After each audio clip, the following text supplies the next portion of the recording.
سلامونه او نیکې هیلې افغانانو ورونو، زه خپله یو پیغام او دا د هر یو افغان غوښتنه ده د پاکستان د استخباراتو ISI نه، ځکه په ISI کې ډېر پښتانه کار کوي.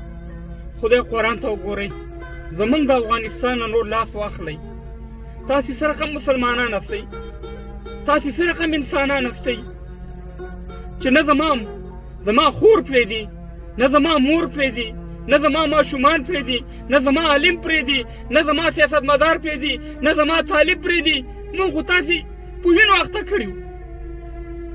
دا 45 کاله کېږي چې تا زما په وطن کې یو جنګ اعلان کړی. دا 45 کاله کېږي چې تا زما ورور له ټوپک ورکړی، ما پرې وژنئ. دغلته یې ما عکسونه لګولي. ستا د هیله منډۍ ډمه پایشه نه وژل کېږي. زما په حجاب کې خور وژل کېږي. افغانان ورونو صحت مې هم خراب دی. ستا د هیله منډۍ سره خوا کې عالمان چې په هیله منډۍ باندې خبره نه کوي، هغه نه وژل کېږي. زما په افغانستان کې د حق علما وژل کېږي، شهیدانېږي. زما ډاکټر ته وژني. خیر ولې ظالمه، ولې موږ سره په څه دښمني ده ستا د افغانستان سره؟ تا خو موږ سره د روس او د امریکې نه زیات ظلم وکړو. ولې م نه پرېږدې خپل ژوند ته یا پاکستانه یا ISI؟ زمونږ په وطن کې به نور خلک هم ګوتې وي، زه داسې نه وایم نور دښمنان به مي، خو غټه ډله د تا جوړه کړې ده. او زه دغه خلکو ته وایم، دغه افغانانو ته چې څوک د ISI په لاس استعمالېږي، تاسې خپله سوچ فکر وکړئ چې دا 45 کاله چې د داود خان د وخت لا جنګ تاسې په وطن کې شروع کړی دی او د جهاد، دا تاسې چا په مرسته کوئ؟ ستاسې شاته څوک ولاړ دي؟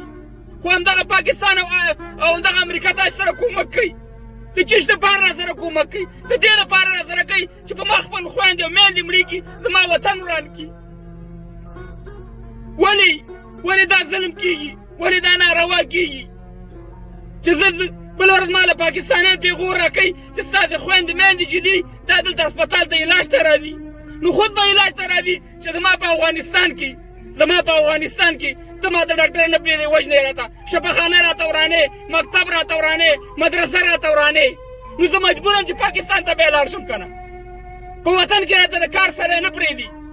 خدای راسي ده چې خدای به دې تباه او برباد کړي. که ته تباه او برباد نه شې پاکستان ISI، ما په قبر باندې د خلک تشې متیازې وکړي. خو خدای ته وګوره، موږ د پاکستان ولس ته ویو، موږ د پاکستان علماو ته ویو، موږ د پاکستان غټو مشرانو ته، دغه پښتنو لیډرانو ته ویو چې دغه ISI دغه پنجاب پسې راپاڅېږه چې زما په وطن کې ګوتې مه وهه. خدای دې کړي چې زما وطن ته امریکانۍ راځي، روسیې راځي، چینایي راځي، هېڅ ستا پکې کار نشته. زه پوهېږم چې زما په وطن کې دا وجرې چې کېږي زما خپل افغانې کوي، خو ته ورته ټوپک په لاس کې ورکړې که نه؟ زما یو ناهله، زما یو بدعمله ورور ستا کور ته درشي، ته څنګه مسلمان چې هغه له ټوپک ورکړې په ما باندې راتاوې چې دا پلار دې ووله، ورور دې ووله؟